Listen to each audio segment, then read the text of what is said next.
This is a tutorial on how I created that composite of the International Space Station flying by Jupiter in the middle of the day. Now, there are tools you can use to create composites, which I have done in the past, but it does not work well when you're trying to create a composite with a low contrast environment like a daytime astronomy target. Today, I'm going to take you through that process using free software called GIMP. And to create this composite, we are going to need two things. We're going to need all of the images where the object is going through your frame, moving through your frame. In my case, it's all of the images with the International Space Station in it. And then you're going to need that base image that you want to overlay all of those other images on top of. So in my case, it's the image of Jupiter. And in fact, it's two images of Jupiter because I want one with the planet exposed correctly and one with the moons exposed correctly. I'm going to put all of these in a separate directory. I'm calling it composite demo. And I've already got the images that have the space station flying by Jupiter in it. So now we need to get those background images. And there are a couple caveats to creating those that are a little bit different than your normal stacking process. The primary thing being that when you normally create a planetary image, all of the tools want to center your planet. And we don't want that. We want Jupiter to be in the place that it was when the space station flew by it. And the way that we're going to do that is we're going to compare a stacked image that was centered with an image like this with Jupiter properly offset. And so I've already created this stacked image. And it doesn't have to be great. Just do it like you normally would. You can stack a few frames or however many you want. We're going to just throw this out. All we need is a center reference, and that's what this is. And now we're going to go to GIMP to figure out that offset value. So in GIMP, we're going to say File, Open as Layers, and we're going to open that scratch centered file along with just any one of these that contains the space station. So now we have the two images as layers. We can only see the top layer because it's hiding the bottom layer. And so what we want to do is take this top layer, I've already got it selected, and just take the opacity down from 100% down to something like 50 so we can see that bottom layer through it. So we'll go down about here. And now to get some accuracy in the measurement, we're going to want to zoom in, and you can do that just with the plus key. And to get that offset value, we are going to use the measure tool.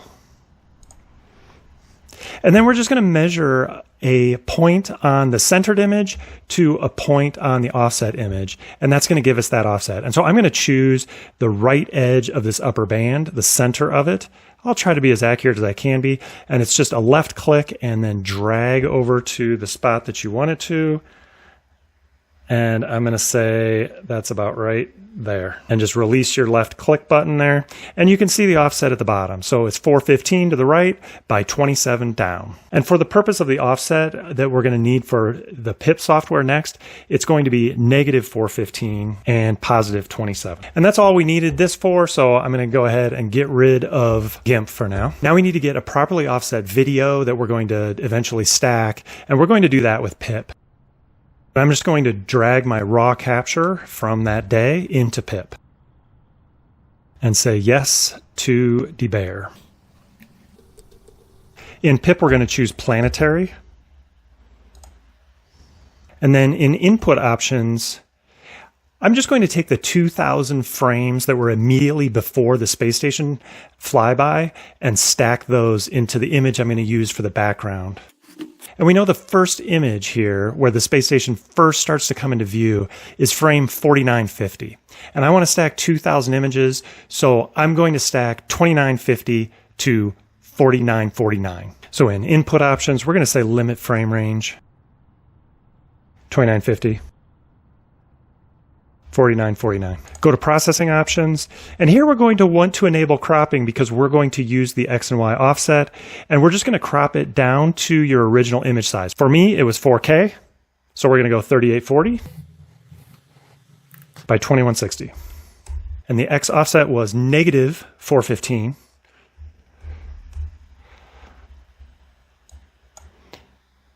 And positive 27. And sometimes with these daytime shots, the auto object detect threshold doesn't work very well, so go ahead and test the detect threshold. Okay, and you can see that it's accurately finding a planet in this image. So this will work. And then go ahead and hit the test options up here just to make sure that that offset is the way you want it. And you can see in our case that negative 415 did shift it to the right and the positive 27 did shift it down. So this is what we want. But this test option button is how you can just make sure that the offset values you entered here are what you expect them to create. And then go over to quality options. I like to allow PIPP to do a little bit of quality estimation, and I'll just keep 90% of the frames. So I'll just say I'm pulling 2000, so I'll say 1800 here. And then go over to output options. We are going to go into SER format and do processing and say start processing. Okay, now we have 2000 frames in an SER file, and we're going to drag that into AutoStakkert.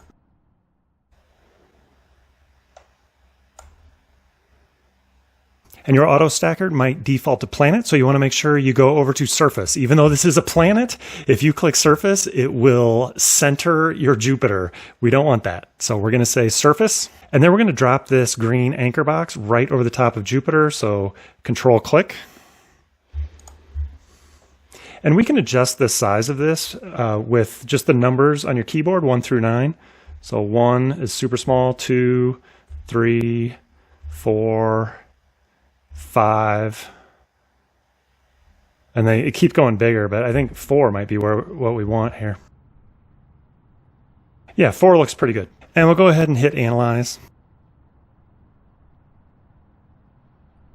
I'll place the AP grid, and this you might have to adjust the minimum brightness because the whole screen is really bright. Okay, so a minimum brightness of 125 and a alignment point size of 32 gets right in my sweet spot of between 100 and 200 alignment points. So I think I'm pretty good here. Ideally, if you can see the moons, you're going to put another alignment point on those.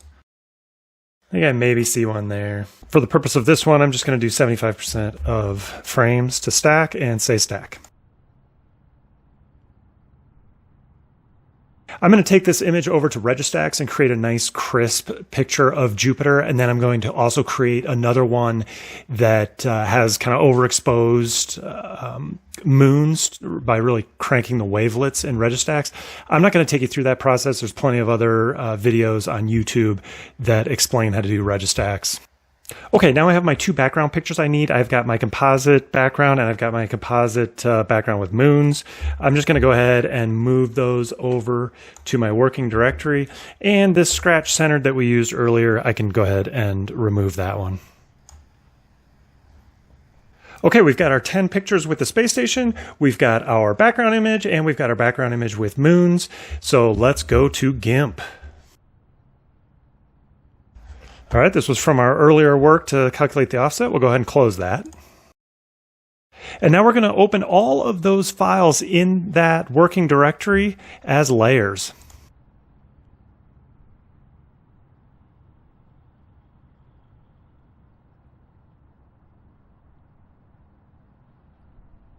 And you can see all of those layers now loaded into this picture. And we're going to want to put these background layers at the bottom. So let's move the absolute background down to the bottom and the background where we're going to get the moons from right above that. And then the order of all these space station ones doesn't matter above it. And actually I want to enhance those moons a little bit more. So I'm going to drag that one to the top so I can see it. We'll go ahead and go to colors and curves and just stretch this out a little bit so those moons pop off the page a little bit more. And you can see the 3 moons here. And we'll go ahead and keep that the way that is. And we'll move that guy back down to where he should be. Okay, and now we're going to systematically mask in the space station and the moons over this background layer. And that's it. We're going to start out by hiding these layers above the background, except for the next one in line, which is this one. If we hide this, we can see the background layer. This is the one that we want to mask in the moons to. And we're going to use a common technique on all of these layers that we want to bring out just part of the image. And that is adding a black full transparency mask. So we're going to right click on the layer, add layer masks. And We're going to click on this black full transparency and say add. And you can see now we can't see that layer because there's a black mask over it. So now we want to puncture holes in this mask where the moons are. And we're just going to use the paintbrush tool to paint away some of the mask. So paintbrush. And we want to see the brightness of the moon, but we don't want it to be full on 100%. So we'll make the hardness somewhere around maybe 90. And we want to set the size to be just about the size of the moon, maybe a little bit more. Let's try this out by zooming into this moon here. I don't know if you guys can see that, but there's a moon right there. And this size of 25 is about right. It's a little bit bigger than the moon. And then we're going to make sure that we're painting the color white over that black mask that we defined. And so that's going to be the foreground color up here. Mine's already set to white, but you can click on that and click it over to white. Say OK. And then you're going to want to find each one of the moons and just do a single click over the top of it. So click, and you can see that punctured a hole in the mask. And now you can see that moon. Now, if you were a little bit off, I feel like I was a little bit off to the right on that one. You can always undo it, do a Control Z, and try again. That took me a few tries, but I feel like I got that pretty well. Now let's go over and try to find those other moons, and I can see both of them right there. There's one of them here, one of them there. Hopefully you guys can see that.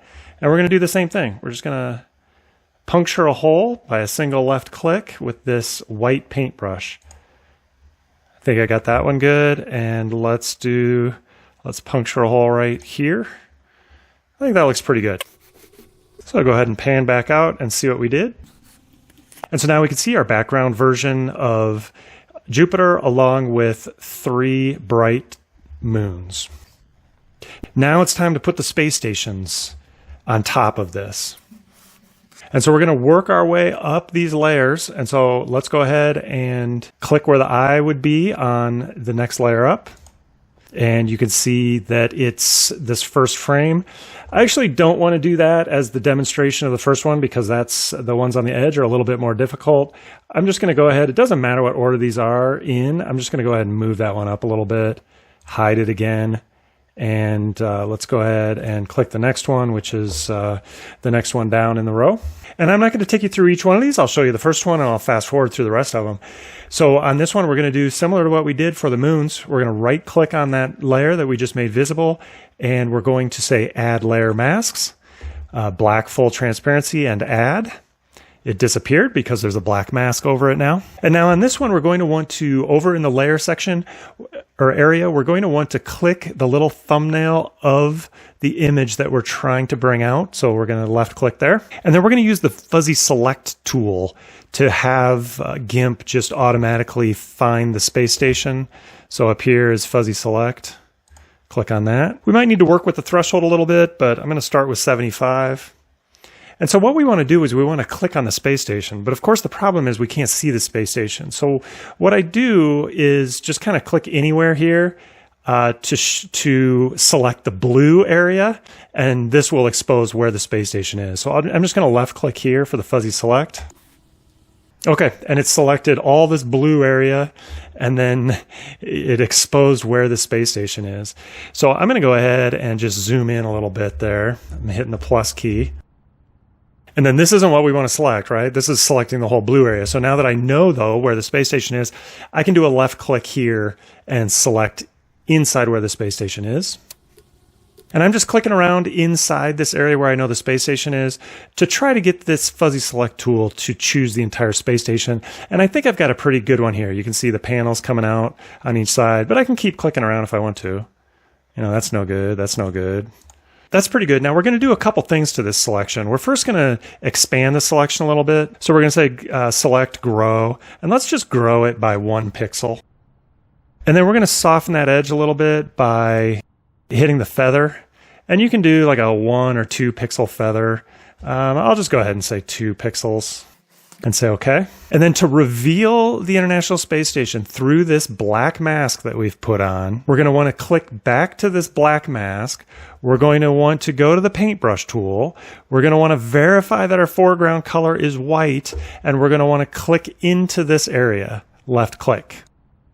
And that just punctured a hole in the black mask, and you can see the space station popped right through. And panning back out and removing the selection, you can see we're well on our way. Now we've got the space station, we've got the 3 moons, and we've got Jupiter. So now I just need to repeat that 9 more times on each one of these layers, and that will expose this entire composite. So I'm going to do that now in fast forward. It's just going to be a repeat of what we just did on the first space station.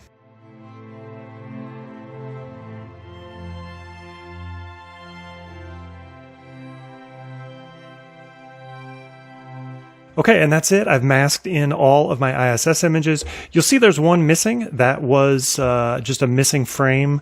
The camera apparently couldn't keep up with that frame rate. So, you know, if you wanted to, you could copy and paste one of these in.